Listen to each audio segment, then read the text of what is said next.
would you be willing to trade all the days from this day to that for one chance, just one chance, to come back here and tell our enemies that they may take our lives, but they'll never take our freedom?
Okay, hopefully maybe this is going to work.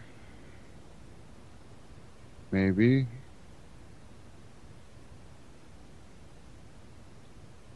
Okay, if you are in the chat room, please go ahead and let me know if you can hear me. I got Jules over here too.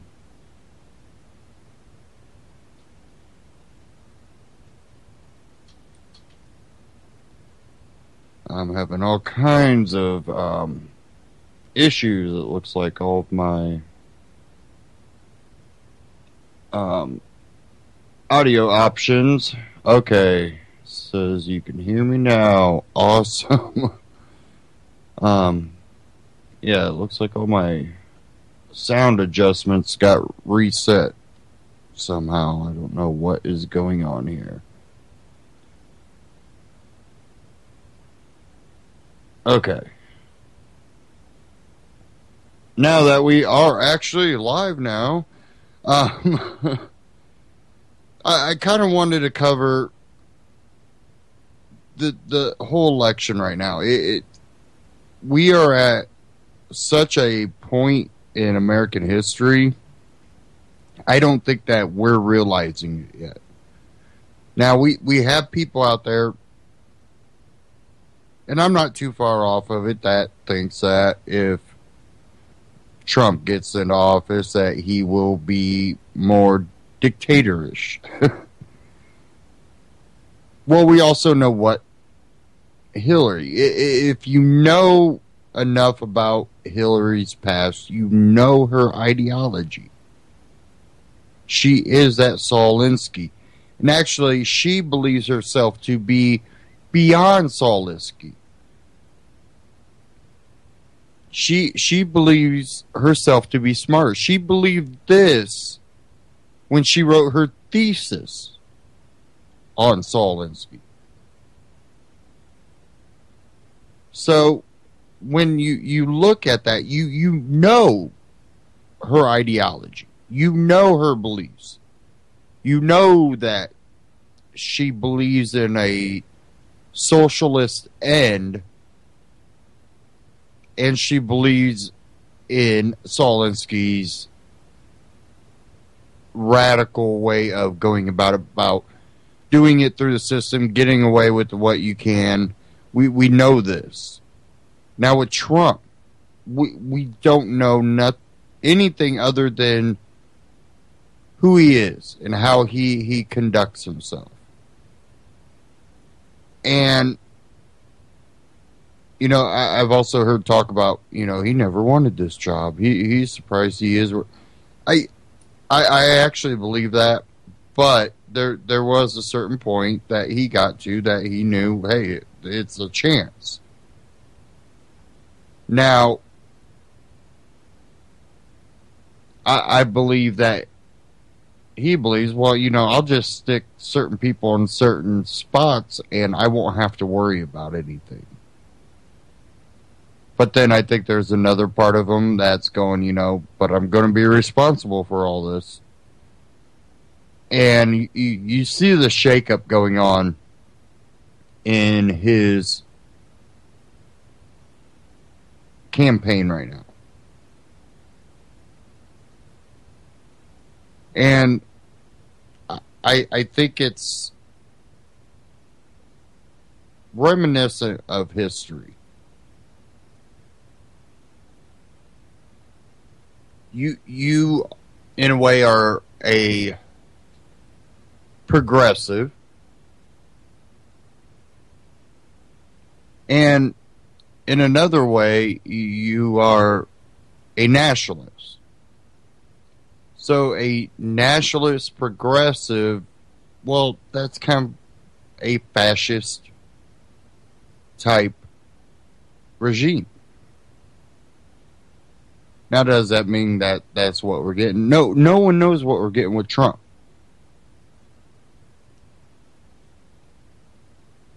And I think that's what attracts people to him. You know what you're getting with Hillary. But you don't know what you're getting with Trump. But you do know that he holds progressive ideology.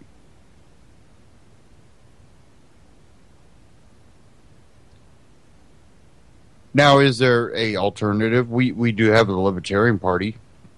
The Libertarian Party might even be in the debates, maybe. But I don't see a Libertarian candidate that is rallying Libertarians. I see a Libertarian candidate reaching out to Bernie Sanders supporters,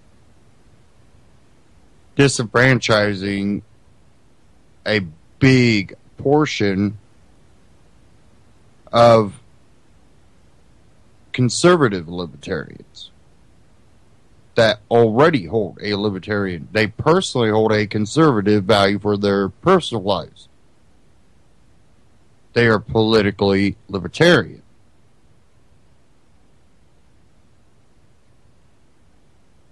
And you throw those people out the window. I would say that I'm somewhere in the middle. I hold a lot of conservative values in certain areas and more liberal values in other. You'll find that in a lot of libertarians.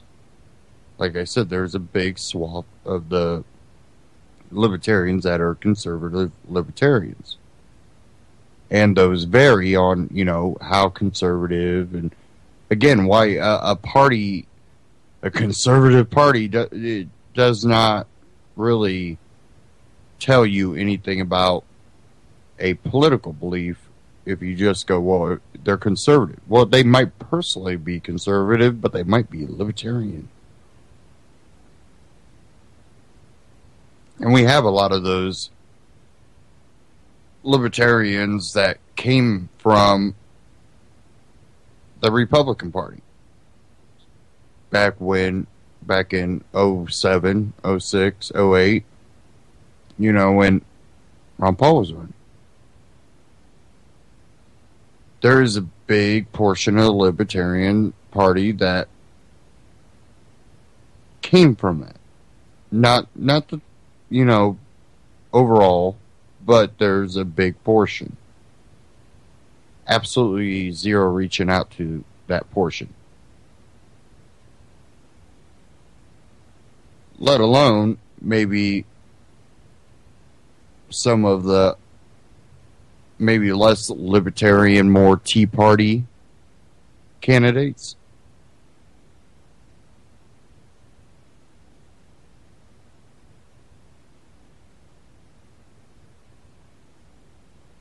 I don't know where we're headed, but it's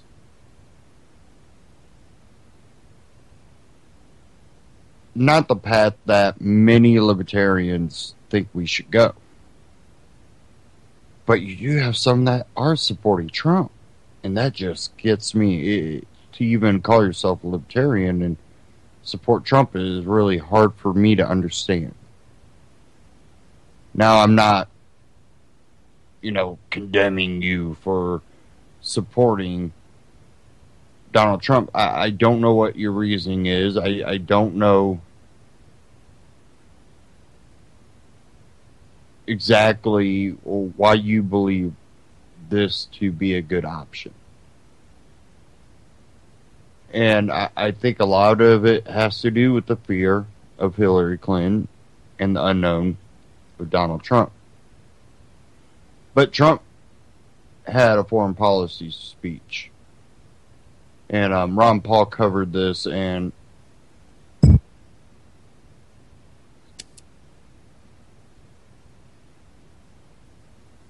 and cue this up here. And there might be a couple of good things about his foreign policy, but very little. I think there's more bad things in it. I'm going to go ahead and play this Ron Paul Liberty Report, and we'll cover this.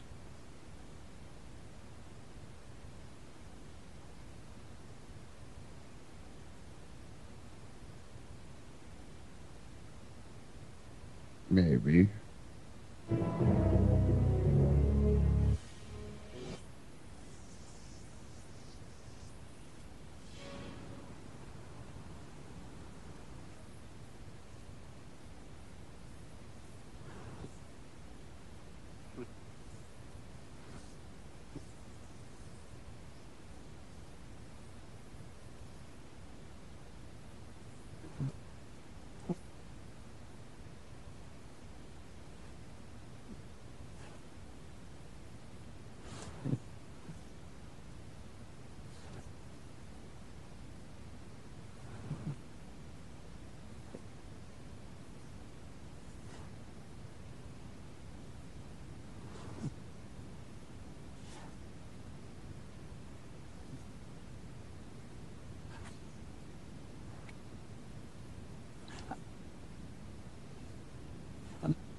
interventionism.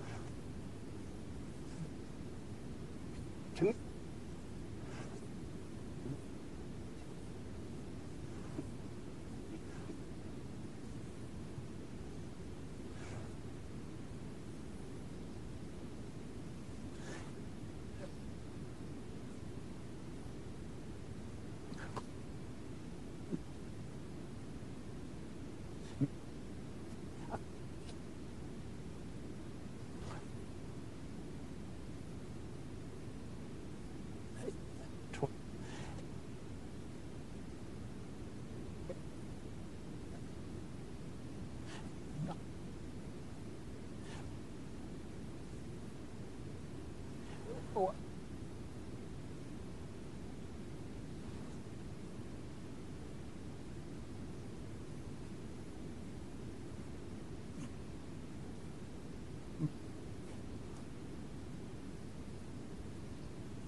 the Republican is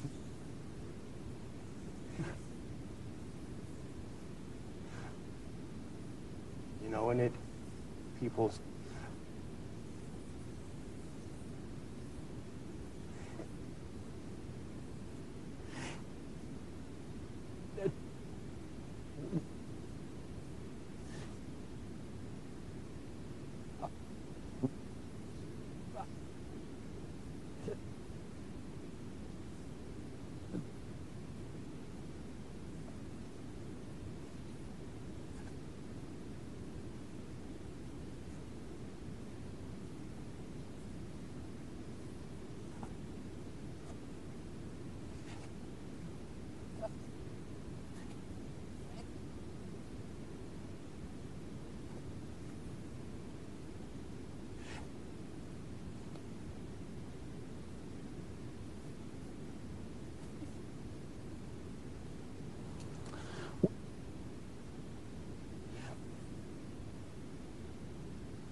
yeah.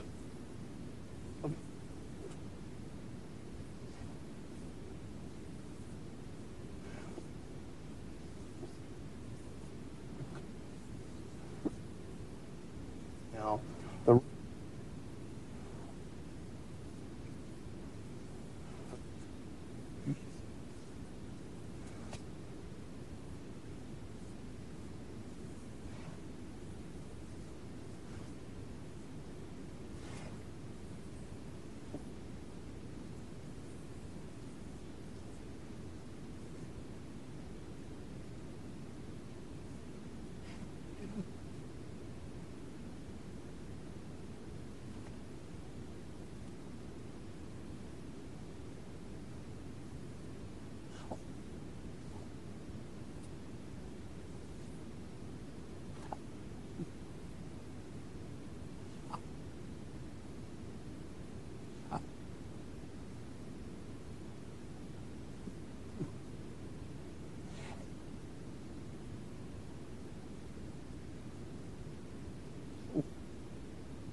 know, and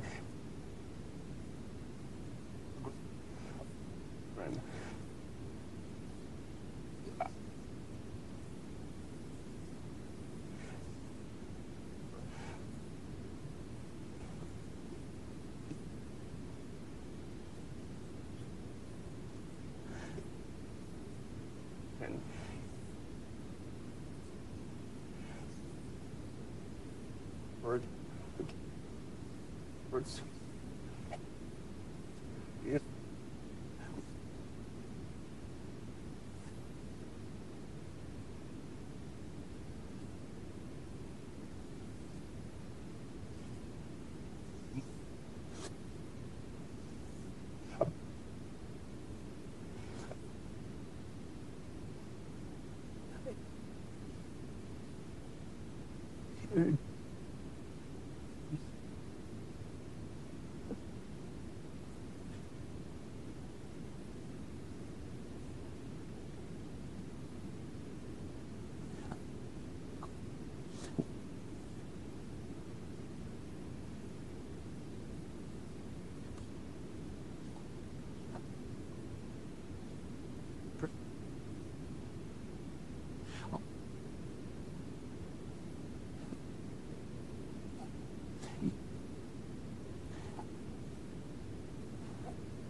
Building, no overturning foreign governments.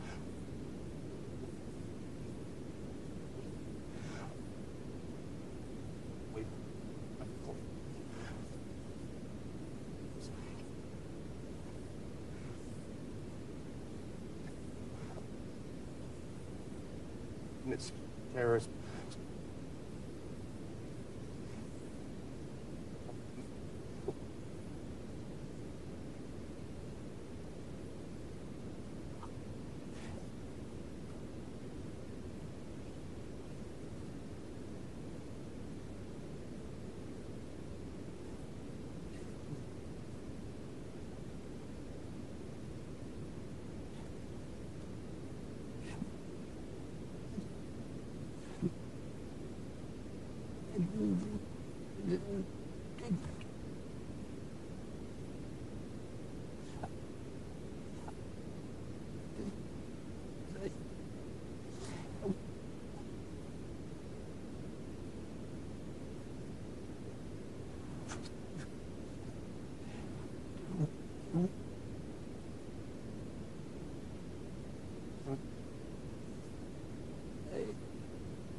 Very for on the Cyrus.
Trump.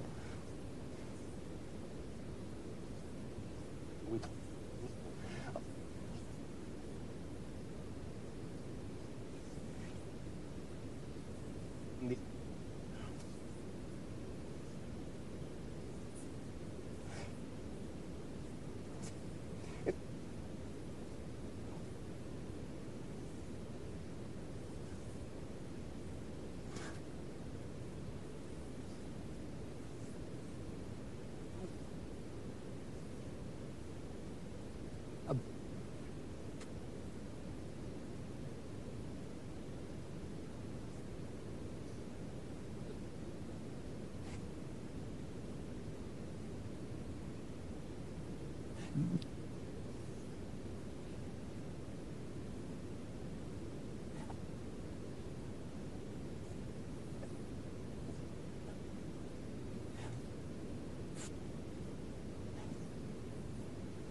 going to have to advise.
Ron Paul Liberty Report, Ron Paul Liberty Report on YouTube, and RonPaulLibertyReport.com.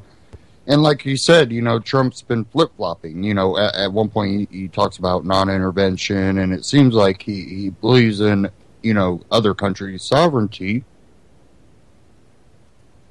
which also means that, you know, you believe in national sovereignty. And then on the other side, then he basically says he doesn't. Not only that, you know, he doesn't mind abridging your constitutional rights here in the United States in his, you know, to fight terrorism, which that goes back to that dictatorship. When you have someone say that they would be willing to label American citizen as a terrorist, strip them of all their rights, send them to Guantanamo Bay, and disappear them. Well, let a military tribunal. No, they're American citizens. Well, they're a terrorist. What constitutes a terrorist?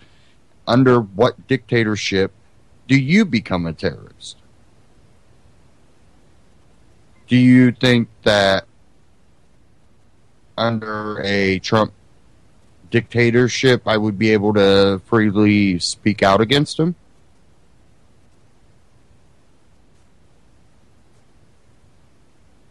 Maybe why you might see some alternative media outlets so up his butt.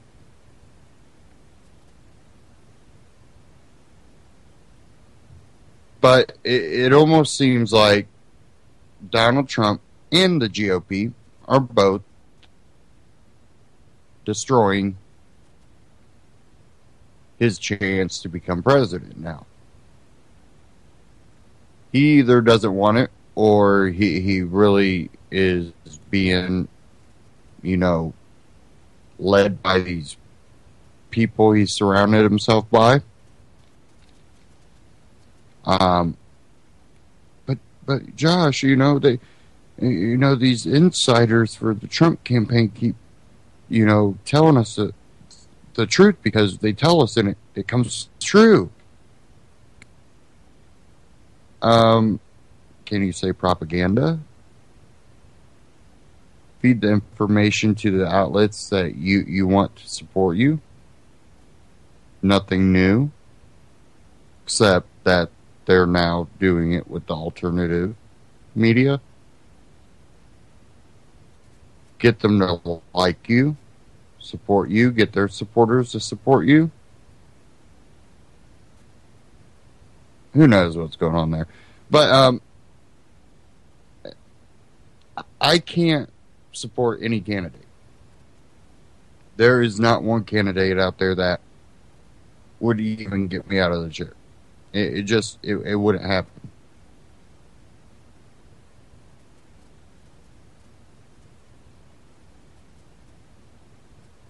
And it kind of amazes me because I'm one of those people. I'm like, you know, just give me some type of hope that we're not just going to completely turn into a authoritarian, you know, machine, should I say. But, you know, I watched from the beginning the Republican debates for the nomination. And what I seen, a lot probably due to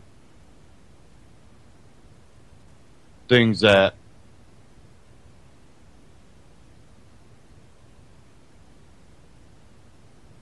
I really don't know. It's just when you watch the go back and watch the Republican debates, the primary debates. Go back and watch from the beginning. Between the media and people in society right now,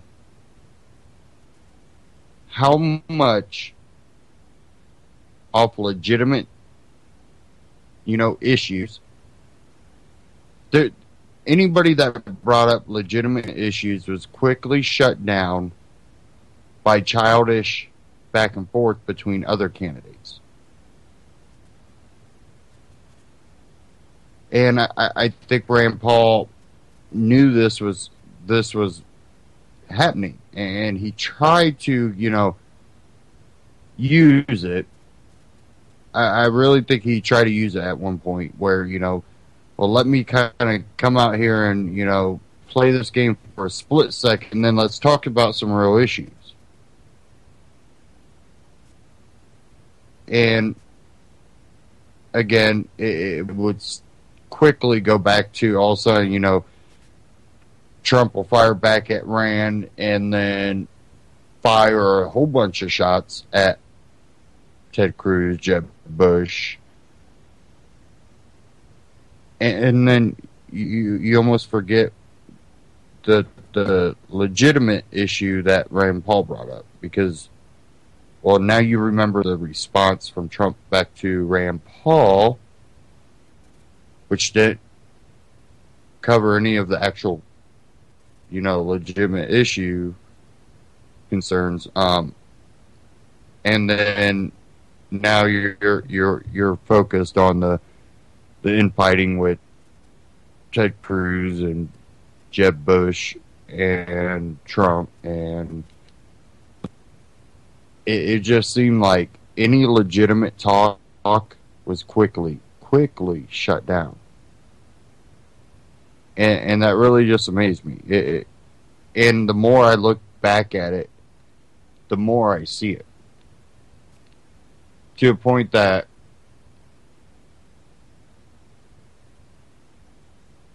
I have so much optimism from a lot of the libertarians being able to spread their message. Therefore, a little over 8 years. Thinking a lot of people are grasping this, and in that same amount of time to see what the establishment, definitely our universities and school systems, the brainwash propaganda that they shove down these young impressionable minds, and really, again, going back to that Saul Alinsky, that propaganda and that use of community organizing. And that kind of takes me back over to Clinton, because, both Hillary and Obama are, Saul Alinsky type people. They both were very involved with that. You had Obama, which used Saul Alinsky, the community organizing. That, again, is Saul Alinsky. He used that to his advantage and made a career basically out of it. But with Obama, he hasn't had this goal the whole time to become president. He understood Saul Alinsky in the sense that community organizing, playing within the system, he already kind of felt like he was already reached that point. He was already doing that in Chicago, so it wasn't this I haven't achieved what I said. He's going, I'm achieving, and the presidency was just another, achievement. It wasn't this grand thing, but he definitely used it to his advantage. With Hillary, I truly believe has had a goal to get to the top as far as she possibly could. When she started, her being president might have not been something that she's seen as possible. Time her husband, Bill, got into office, she was seeing the shift in society. She was seeing the possibility.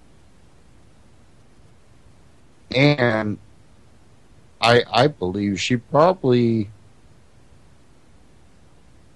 would get upset a little bit that maybe Bill wasn't doing enough.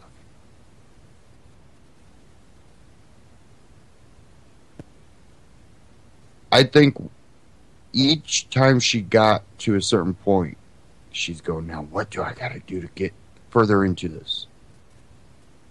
Because she really wants to get to the top and be able to go far beyond what Solinsky thought possible. That would for her prove that, you know, she is just a little bit better than Solinsky. She's able to take Solinsky to the next level. And again, she, in a way, had this feeling when she wrote her thesis on Solinsky. Now, let me try to find this.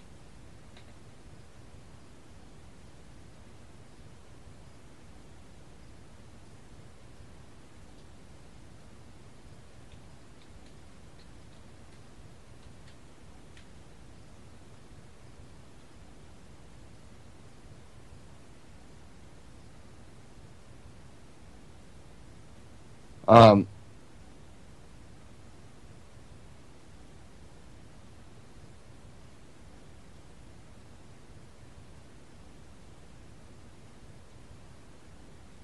okay. Now, if you don't know, it's been a known thing. Excuse me. It's been a known thing about Hillary Clinton's thesis on Solinsky for a while. But something that has come out in recent time, and this out of the Political Insider, breaking, when was this posted? Let me see if it tells me here.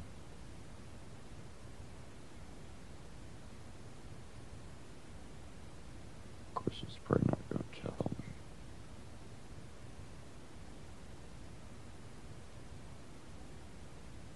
I'm not sure what day this one was posted, but it says here, between Hillary Clinton and Solinsky, newly discovered letters between Hillary Clinton and Solinsky, Marxist and community organizer. Says here, Hillary Clinton, who is already the presumed frontrunner for president in 2016, has a radical past and details are only now bubbling to the surface.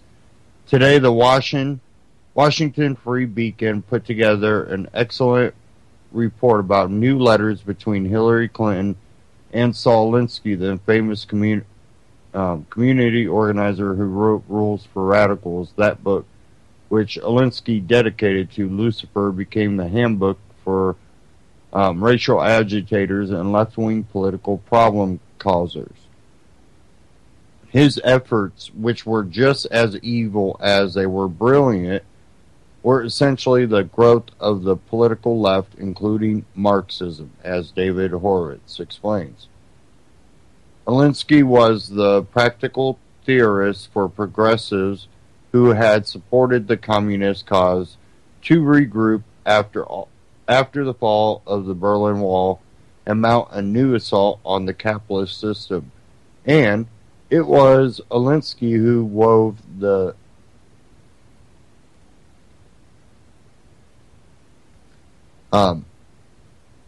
inchoate relativism of the post-communist left into a coherent wove and helped to form the coalition of communists, anarchists, liberals, Democrats, black racialists, and social justice activists. Here's what the Free Beacon reported. Clinton met with Alinsky several times in 1968 while writing a Wesley College thesis about his theory of community organizing.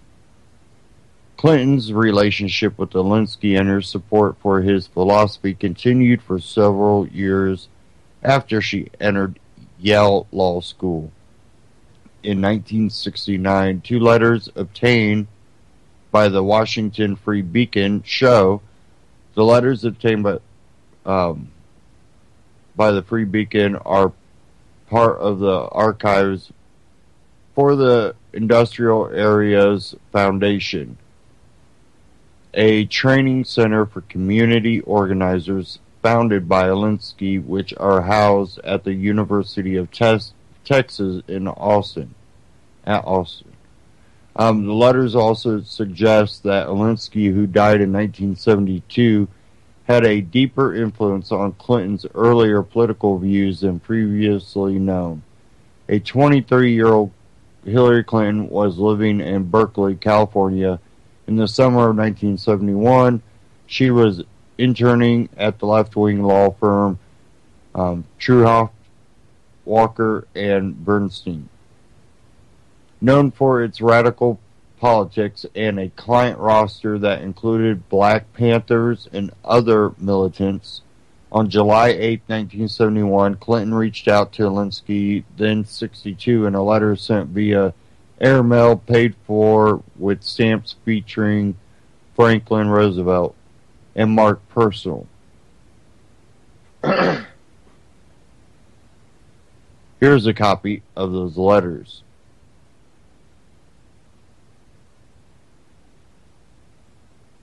And let me see if I can go ahead and read a little bit of this.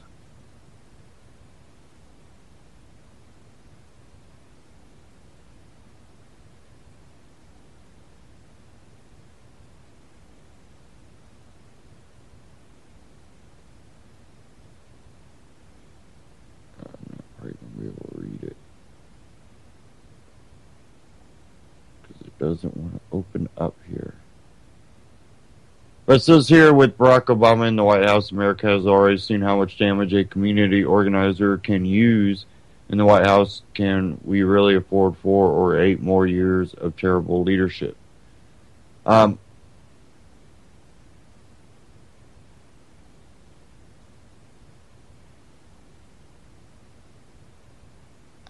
think that you're going to see something beyond what Obama does. And you have to realize things that Obama has already done, plus the previous, presidents to way back, really. You can go back to Roosevelt and Wilson, and it goes back. But if you look at all the steps that they have put in place, everything that they have put in place, from president to president to president, they have been on an increase in the scope of government reach into everybody's lives. Now you look at legislation that Obama has signed, executive orders that Obama has signed. You look at all the mechanisms that are put in place, and then you look at our two likely presidents. We either have Donald Trump or Hillary Clinton. We already know what Hillary Clinton wants. That communist, socialist, fascist type government. And expansion, because she is a globalist. The mechanisms that have been put in place, I believe, will give her every ability to create a false flag of some sort, or use a legitimate problem to implement many of these measures that then put all the power in her hand as a dictator. But will she personally use every bit of it? Or will she kind of do something even broader and put it into a global hand? TPP, anybody? You can believe that if she's in office, the TPP will be fixed to her liking. Remember, she goes, she flip-flopped on it. Oh, I support it. Oh, now that I've seen it, I don't agree. She's not saying she wouldn't sign it. She hasn't said that she's not going. The way it is now, she doesn't want to sign it, meaning she wants things probably added to it.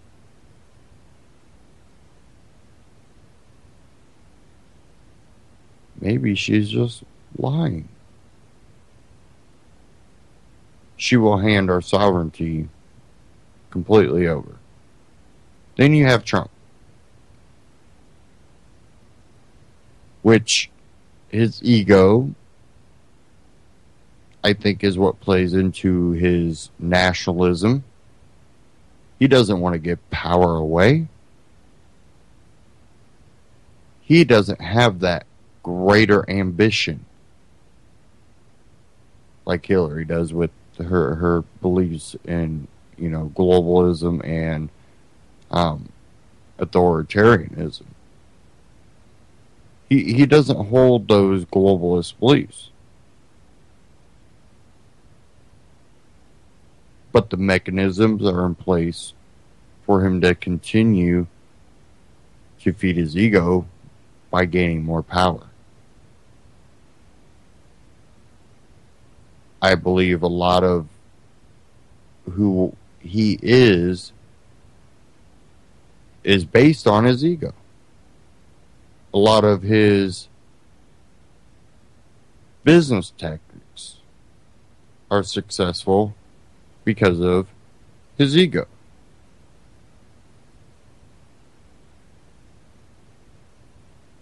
He presents himself as a powerful person and conducts himself as a powerful person. For him, money is power. And then you give him a position that all the mechanisms have been put in place to potentially create a dictatorship out of that position.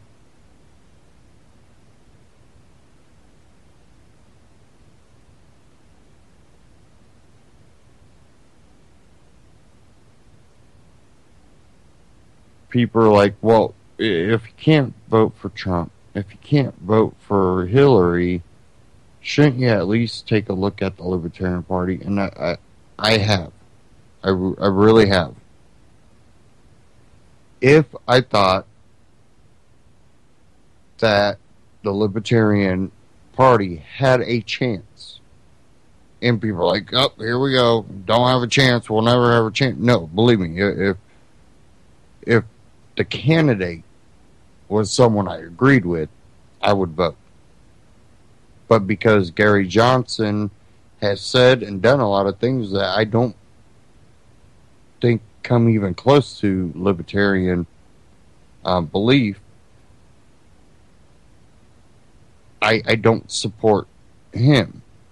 But if he had a chance, I might vote for him just to keep those two people out of office. But because he doesn't have a chance, nor does he represent my libertarian beliefs, I'm not wasting my time.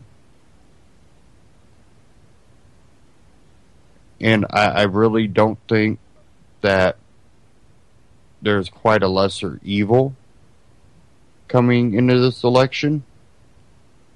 I literally think it comes down to you have a different shade of candidate.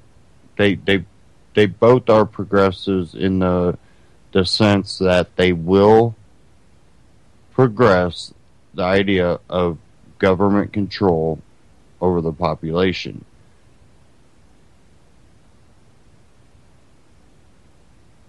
Neither one view the government getting its power from the people. They both live in a world where they believe that government can hand out and give power to the people when it chooses. And I just think it's a very, very dangerous philosophy. And we see that in history. If you look for real history, you'll see it. Don't forget to go to ucy.tv, scroll down to the bottom, click the Amazon button, shop Amazon through ucy.tv, and at the same time, UCY gets a little kickback to cover operating costs at the network.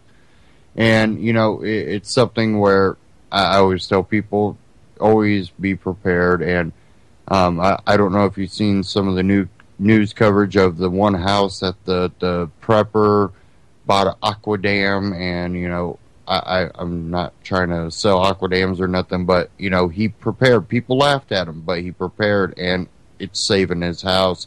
So it's time for you to prepare. Go to the ucy.tv, scroll down the bottom, click the Amazon button.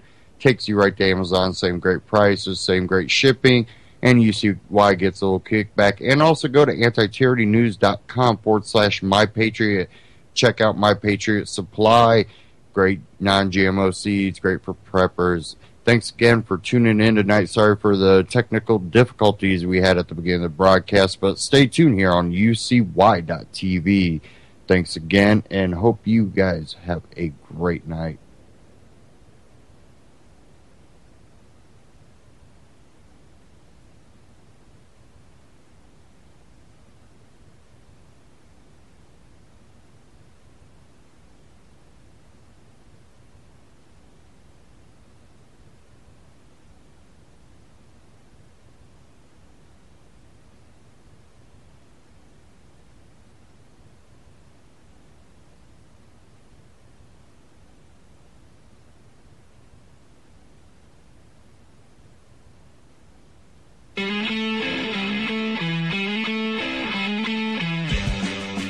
Anti-Media Radio with Levon.